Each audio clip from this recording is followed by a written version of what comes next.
for Iwasa if he wants to go ahead and take his second of the season, that he beats Nigiri down towards turn one, of course. Big plume of smoke. Sorry, Scott. Big plume of smoke coming out the back of Kazuto Kotaka's car there.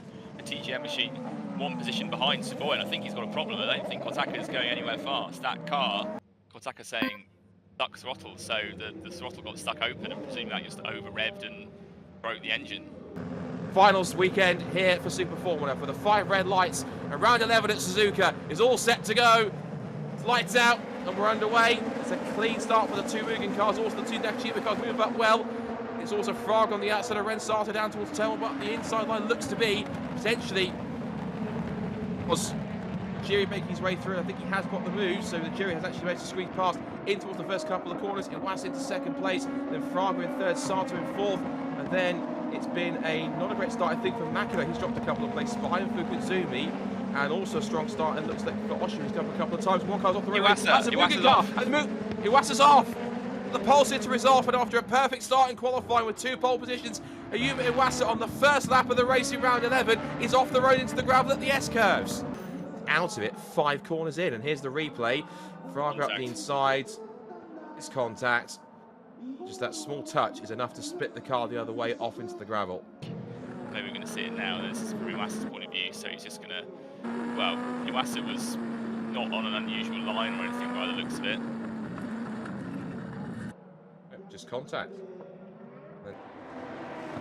So battle here between Tsuboi and Fukuzumi. Tsuboi's actually got ahead of Fukuzumi. We missed that watching the replay, but I can only assume that Tsuboi got ahead of the chicane. There was somebody off the road. There's a huge puff of smoke. I didn't quite catch who it was. We'll see smoke clears, but someone going off at turn 2. That's Zach O'Sullivan. Zach O'Sullivan off the road at turn 2, getting closer to the slipstream. Behind you see Yamashita under threat from Fenestras down towards turn 1. Around the outside, looks at Kazunotta. Tries to go for it, goes there on the outside line. Fukuzumi has no choice but to let him through. Wow. A great move round the outside yet again, and that's satisfied with down the line crew and the fans towards 130R. Not looking to the outside line. We've seen it happen before. Goes diving down the outside into the chicane. Has track position. Fenestras has nothing he can do. Really lovely move. I agree. Great stuff from Oyu. Get closer in the toe as much as he can. You won't pressure him to a move into 130R. If he can get close enough, he might maybe think about a challenge towards the chicane.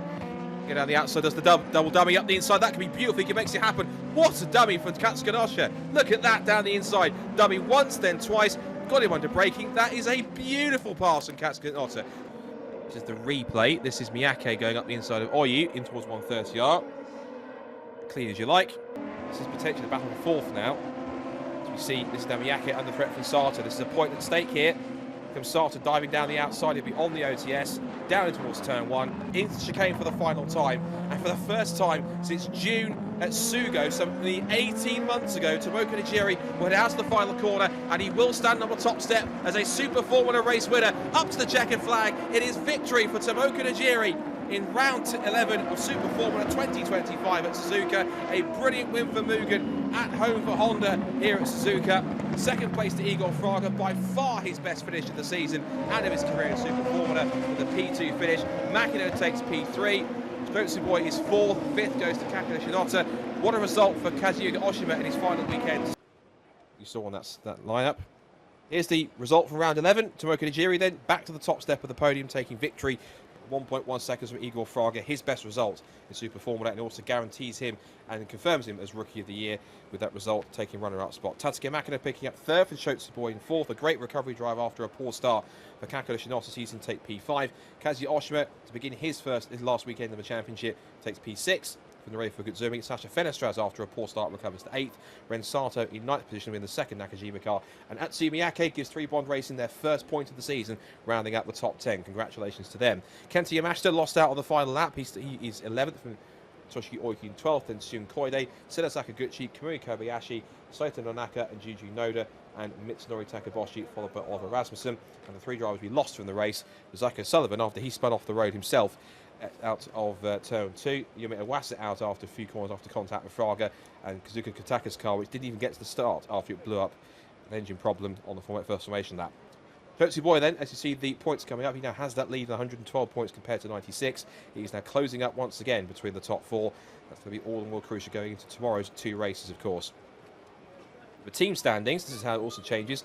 It's Dandelion Racing who now have the lead with 172, but it's now reduced to around about, what's that? Some 18.5 points now, with Team Mugen now into second place. And Tom's only 3 points behind them too, so it's really on for second place. But even then, Jamie, that's a really close battle, which it's kind of been not purposely overlooked in terms of that one. The team standing getting pretty close. 3 points between Mugen and Tom's, but they're keeping Dandelion honest here, particularly when they've had cars finishing ahead of both of the Dandelion cars at one point.